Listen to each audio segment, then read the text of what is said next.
ऐसा लगा कि सब चाहते हैं कि हम यूटोपिया के बारे में पूरी तरह भूल जाएं।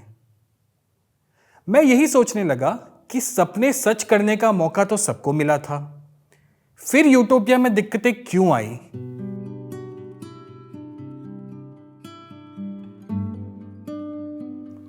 आज का अखबार आपाधापिया टाइम्स बड़ा ही खास था।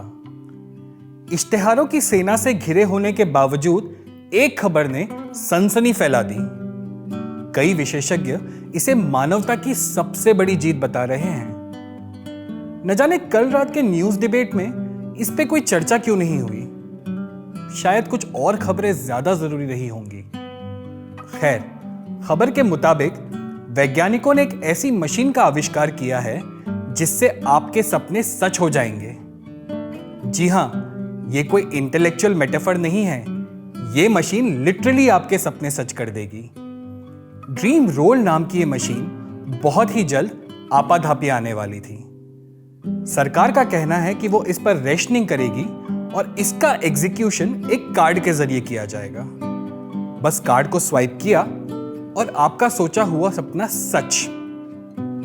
चारों तरफ धूम मच गई।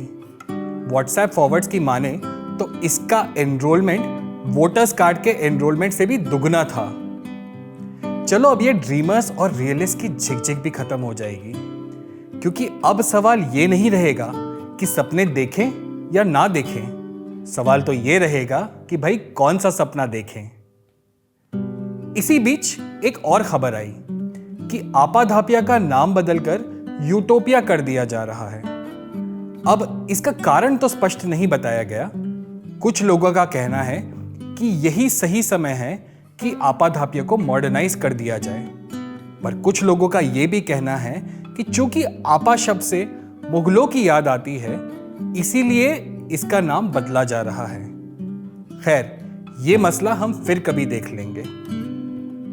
देखते ही देखते वो सुबह आ गई, सपने सच होने की सुबह। आज तो रेडियो पर भी बस इतना सा ख्वाब है और आशाएं जैसे गीत नहीं, पहली बार अंग्रेजी गाने बज रहे थे। Staying alive, it's my life. भाई वाह, आपाधापिया के यूटोपिया बनने का ये पहला कदम था। समय बीतता गया और धीरे धीरे यूटोपिया के रंग ढंग बदलते गए। सारे बच्चों ने एग्जाम टॉप किया। टिकटॉक और पबजी एवेंजर्स की तरह लौट आए। सड़कों पर ना ट्रैफिक जाम था, सरकारी दफ्तरों में ना कोई पेंडिंग काम था। सभी लोगों ने धड़ल्ले से नई नई गाड़ियां खरीदी और अब इस गाड़ी के स्टेटस के हिसाब से नए घर खरीदे। फिल्मी सितारे चाय पर घर आने लगे और क्रिकेटर्स यूटोपिया प्रीमियर लीग खेलने।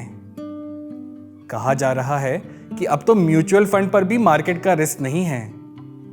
हमारा अखबार आपाधापिया टाइम्स वो भी अपग्रेड होकर यूटोपिया टाइम्स बन चुका था और अब इसकी खबरें अच्छी लग रही थी। किसानों का पर कैपिटा इनकम दोगुना, यूटोपिया में अनएम्प्लॉयमेंट रेट गिरा, सरकार ने हेल्थ और एजुकेशन दोनों का बजट दोगुना किया। ऑल फीमेल स्टारकास्ट की एक मूवी ऑल टाइम ब्लॉकबस्टर बन गई। मंदिरों में दलित पंडितों की गिनती बढ़ने लगी। और तो और ये सुनिए, चुनाव के डोनर्स की लिस्ट भी जारी की जाएगी। है ना कमाल की बात। पर अब कुछ खेमे परेशान रहने लगे।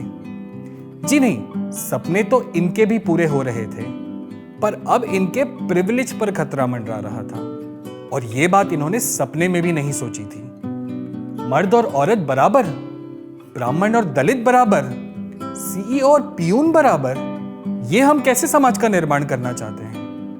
ऐसा कहकर इन्होंने असंतोष जताया।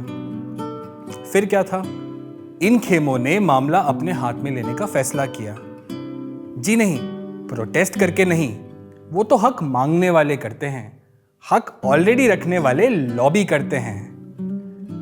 क्या होना था, देखते ही देखते ढेर सारे मैसेजेस के फॉरवर्ड्स, न्यूज पर डिबेट्स और ढेरों मीटिंग। साबित कर दिया गया कि ड्रीम रोल का डेटा हमारे कुछ कम पसंदीदा देश इस्तेमाल कर रहे हैं और इससे नेशनल सिक्योरिटी पर खतरा है। ड्रीम रोल को बैन करवा दिया गया। हक मांगने वाले गिड़गिड़ाते रह गए कि अरे भाई, सपने तो आपके भी पूरे हो रहे हैं, तो फिर भला क्या दिक्कत। पर उनकी एक न सुनी गई। यूटोपिया का नाम भी बदलकर वापस आपाधापिया रख दिया गया, कॉन्सलेशन की तरह। ऐसा लगा कि सब चाहते हैं कि हम यूटोपिया के बारे में पूरी तरह भूल जाएं। मैं यही सोचने लगा कि सपने सच करने का मौका तो सबको मिला था, फिर यूटोपिया में दिक्कतें क्यों आई? क्या अपने सपने सच होने के लिए किसी और के सपने सच ना होना इतना जरूरी है? क्या कभी कोई आपाधापिया यूटोपिया बन पाएगा? फिर लगा शायद हर आपाधापिया ऑलरेडी एक यूटोपिया है, भले ही सिर्फ चंद प्रिविलेज्ड लोगों का। शुक्रिया।